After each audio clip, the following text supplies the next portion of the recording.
ছোট্ট এই আনানের বাবা মারা যাওয়া প্রায় বছর পার হয়ে গেছে। তো আনান যখন আমার বাসায় এসেছে, আনানকে কিন্তু আমি বলছি, "বাবা তুমি রেডি হও, তোমাকে একটু বেড়াইতে নিয়ে যাব।" ও তো মনে করছে মনি আমাকে বেড়াইতে নিয়ে যাবে। আমাকে সবসময় ও মনি বলে ডাকে। ও কিন্তু দেখেন খুব ভাবে রেডি হচ্ছে।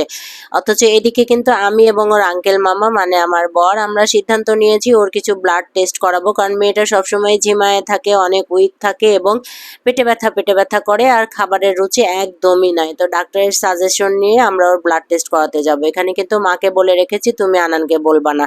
আনানকে বললে কখনোই ওর ব্লাড টেস্টের জন্য যাবে না। তো সাথে কিন্তু আয়ানকেও নিতে হচ্ছে, কারণ আনান না হলে বুঝে যাবে যে ওর ব্লাড টেস্টের জন্য যাচ্ছি।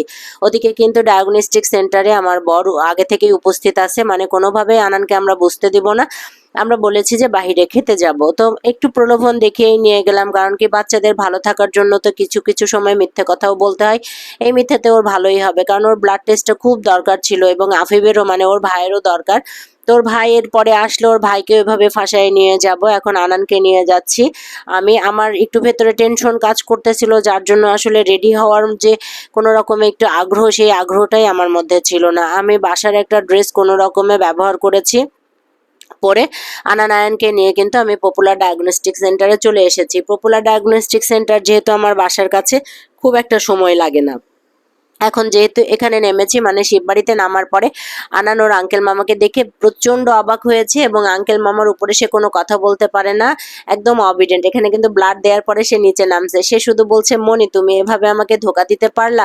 ওর ব্লাডের অনেকগুলো টেস্ট ছিল, তো যে ভয়টা আমরা পাচ্ছিলাম আসলে আশা করছি যে সে ভয়টা আমাদের কাজে লাগবে না, মানে সে ভয়টা থেকে আমরা বাঁচবো। তো ও ব্লাড দেওয়ার পরে মানে রীতিমতো আছে না যে আচমকা ওকে নিয়ে গিয়ে জাস্ট ব্লাডের স্যাম্পল রুমে প্যাথোলজিতে বসাই দিয়েছি এবং ওখানে ওকে ব্লাড নিয়েছে। ও যে কোনো কথা বলবে সেই সুযোগটাই ছিল না।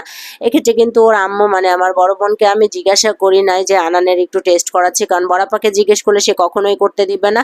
আর সে সবসময় একটু মানে সিরিয়াসনেসটা তার মধ্যে খুবই কম। বাচ্চাদের ব্যাপারে আমার সিরিয়াসনেসটা অনেক বেশি। আমি এবং আমার বর আমাদের দুজনের কথা হচ্ছে বাচ্চা বয়সে যদি ছোট কোনো রোগ থেকে থাকে সেটাকে আমরা রিকভারি করতে পারবো, কিন্তু বড় হয়ে যাওয়ার পর রোগটা গেড়ে গেলে সেটাকে আর রিকভারি করা যাবে না। তাই ছোট বয়সে যেটুকু যা ভালো করার করে নিতে হবে। অর্থাৎ টেস্ট করলে অল্প ওষুধে যদি আমি সুস্থ হতে পারি, আমার অসুবিধা কোথায়? তো আল্লাহর পাকের অশেষ রহমতে মেয়েটার সিরিয়াস কোনো প্রবলেম ধরা পড়ে নাই। অল্প যা হালকা পাতলা যে সমস্যাগুলো ছিল সেগুলো মেডিসিনের মাধ্যমে ও সুস্থ হয়েছে এবং ওকে নিয়ে আর কোনো টেনশন নেই। তারপরেও এখনো মাঝে মধ্যে আছে যে ওর হচ্ছে খেতে চায় না একদমই।